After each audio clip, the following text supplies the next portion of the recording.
it all about that. But I started early. Income or Let's do Brandon. I'm asking you as a brother. No, I ain't doing You it. gonna help me? No. I done done, you can help me. You see how Okay, you on camera? Yeah, you on the movie. You on the movie. no, I didn't ask for it. I have you guys for 2012. Like so saying that. Okay. I don't believe in that. I'm like so.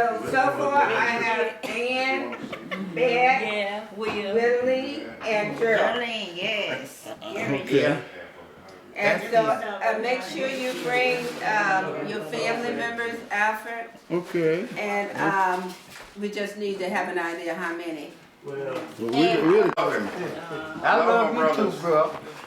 But I'm, as I'm sure you all are, or you wouldn't be here, very happy to be here and to share this precious time with our dearly beloved mother. If you have a mother, you know, you get one in a lifetime.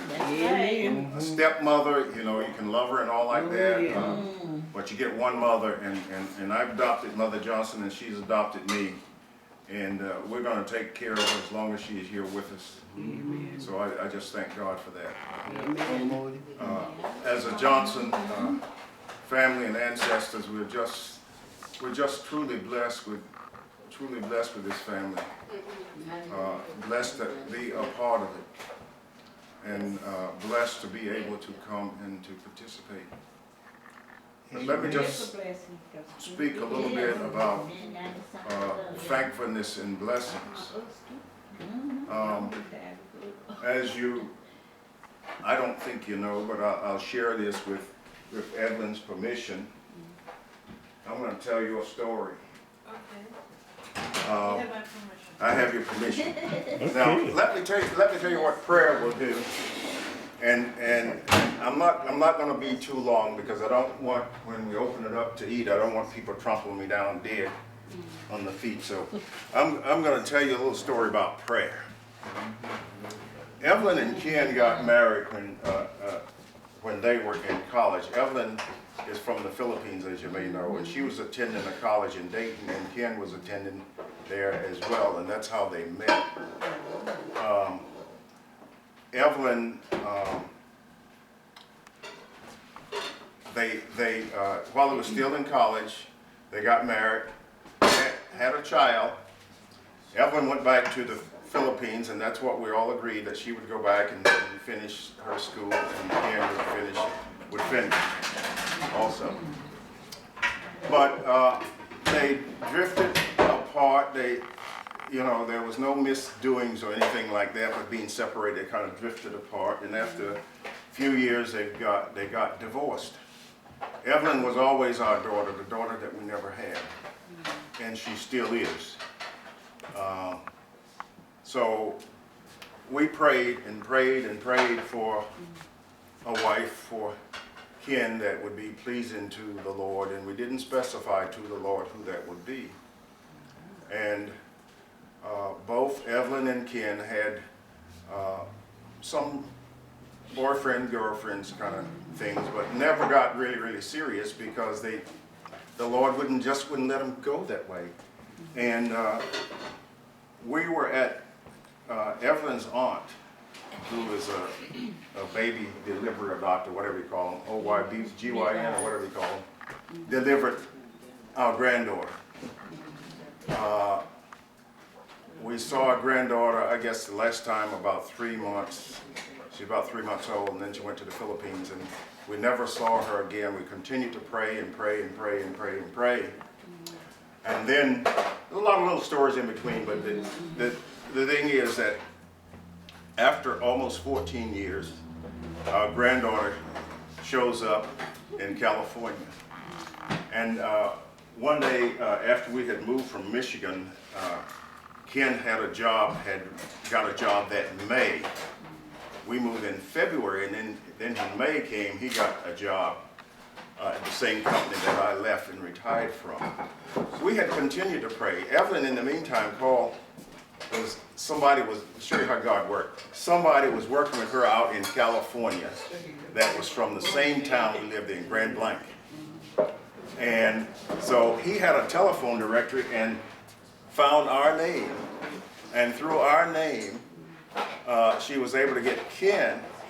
And so she said to Ken, I'm coming to Michigan. And so they came, and they, Evelyn and the daughter, our granddaughter, moved in. And so came summer, that following summer, we got our granddaughter for 2 weeks. And on the way back, we met in West Virginia, and they came in from Michigan. We met in West Virginia at a hotel. And so my daughter, Evelyn, we were so glad to see her, and she had a hand out like this. What's the girl? Just had a hand out. And I wasn't paying a whole lot of attention, and it turns out that it was an engagement ring, re-engagement. They had got engaged again at the place that they originally got engaged at. And so they were engaged to be married. And they got married that December. And it's like never being separated. There's still so much in love. That shows you what God can do and what prayer can do. And we pray for everything. We pray and pray and pray and pray. And Ossie is a famous prayer. We'll go to a shopping center or somewhere and there's no spaces and say, Lord, just give me a space, parking space, and guess what? Somebody will back out. You go right in. But so often we treat God that way. We treat God that way so often. The big things, when they're not happening right away, we say, oh Lord, you know, I'll handle these, I'll handle these little things like that. And I'm going to give this back to you. You handle that. Or that's too big for you to do, Lord. That's too big for you to do. I'll just pray for parking space. But I tell you, there's no limitations on what God can do. And that's a living example. And another little story about my famous daughter-in-law, and you see why I love her so much. After they got married, she came down with thyroid cancer and had surgery and recovered well from that. And within a year, she was diagnosed with and had a spot on one of her breasts. And so she's still in the process of recovering from that. She's still on medication, but she recovered from that also. She did not have to lose a breast, but she's recovered from that, and she's still recovering. That's right. And went to South Carolina and got a job. Jobs are hard to get. The unemployment rate in the town that they're living in is close to 10%. But God is able. Yeah, He opened doors. He's Yes, able. He will. So that's not a sermon, but my short story, and the reason why we should all be thankful. And I'm sure Miss Bonnie is certainly a living example of answered prayer. My brother here, when he had this back surgery a few years ago, what was kind of funny, Bonnie and the rest of you, he had a motorcycle in, and he told his sister Osney, I'm not going to give up my motorcycle. And I don't know why he gave it up, but he gave it up. But look at him now. He used to wear a brace all the time. Look at him now. A miracle. My brother Wino over there. My brother Will. I mean, it's just by the grace of God. Amen. That he didn't die a few months ago. Amen. And look at him now. Look like he's never been sick a day in his life. All right. But God is able. Yes, He God is. is able to do things, and we all should be thankful. We can all be thankful for something. And I'm sure, I don't know as much about my other two sisters over here and my brother, but I'm sure there are similar things that they can speak about how good God is.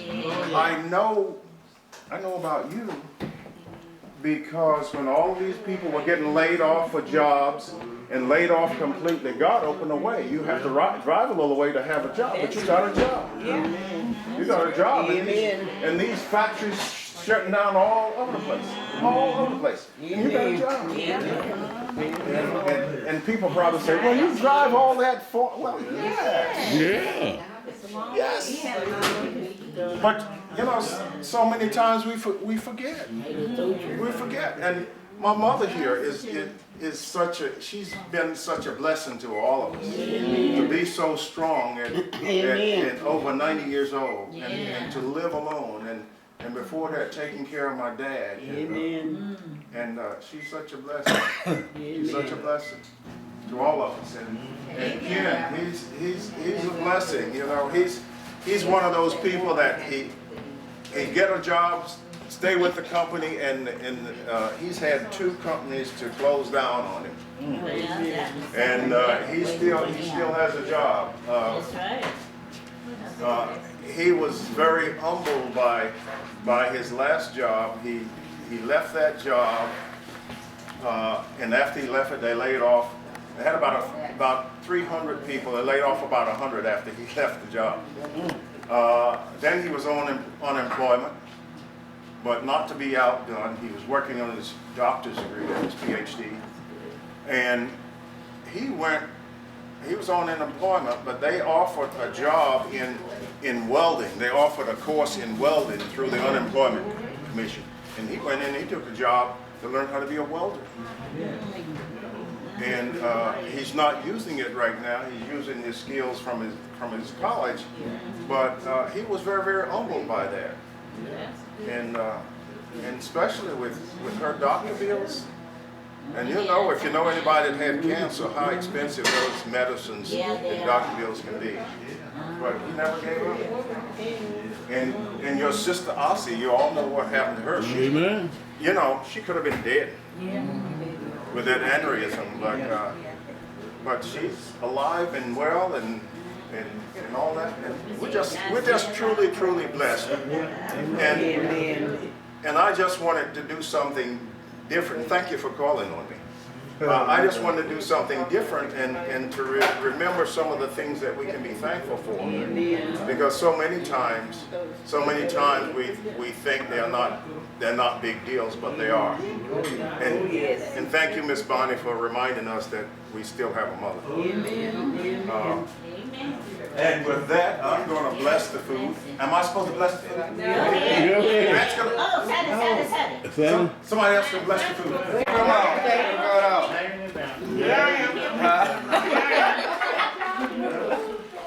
You better eat. I ate it. Just got some cake right there. I hear see somebody coming here. There's more people coming in. With the other people coming in, guess what?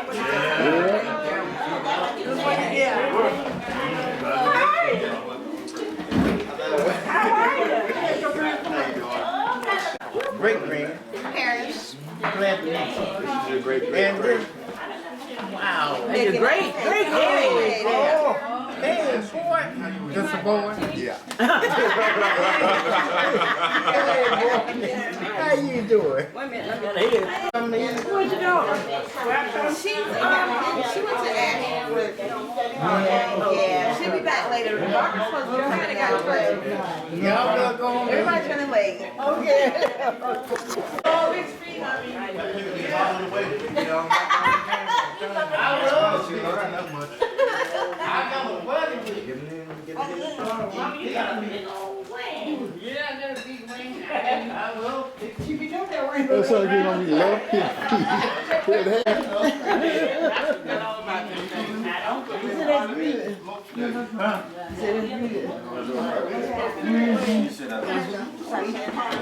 I don't know what kind it is. After we gotta take your picture. What you mean? There you go. It's recording right now. You're gonna need your plate. So how you gonna get here? Okay, get over here. Maybe by Bonnie. Where's? Hello, Beth. Where are you? Come on. I'm trying to video this. Come on, we're trying to get video of these other people. Stop running around. Stop running around. You're running up my time on the You're running up the time. Okay, get in there. All right, come on. Oh, isn't that so sweet? You have anything to say, Alfred? Say something, Alfred, and say something, Beth. Happy Thanksgiving, everybody. Thank you, Alfred. Now you're in the picture once and for all. Thank you. It's like I don't exist. Now Just what else? push it and stop. Yes. And Evelyn does the same thing. Yeah. Don't you, Evelyn? Yeah. She takes all the pictures. There's a whole system that nobody could. That turkey ain't going nowhere. I leave that to them, you know. Don't you be sliding down. You'll do pictures.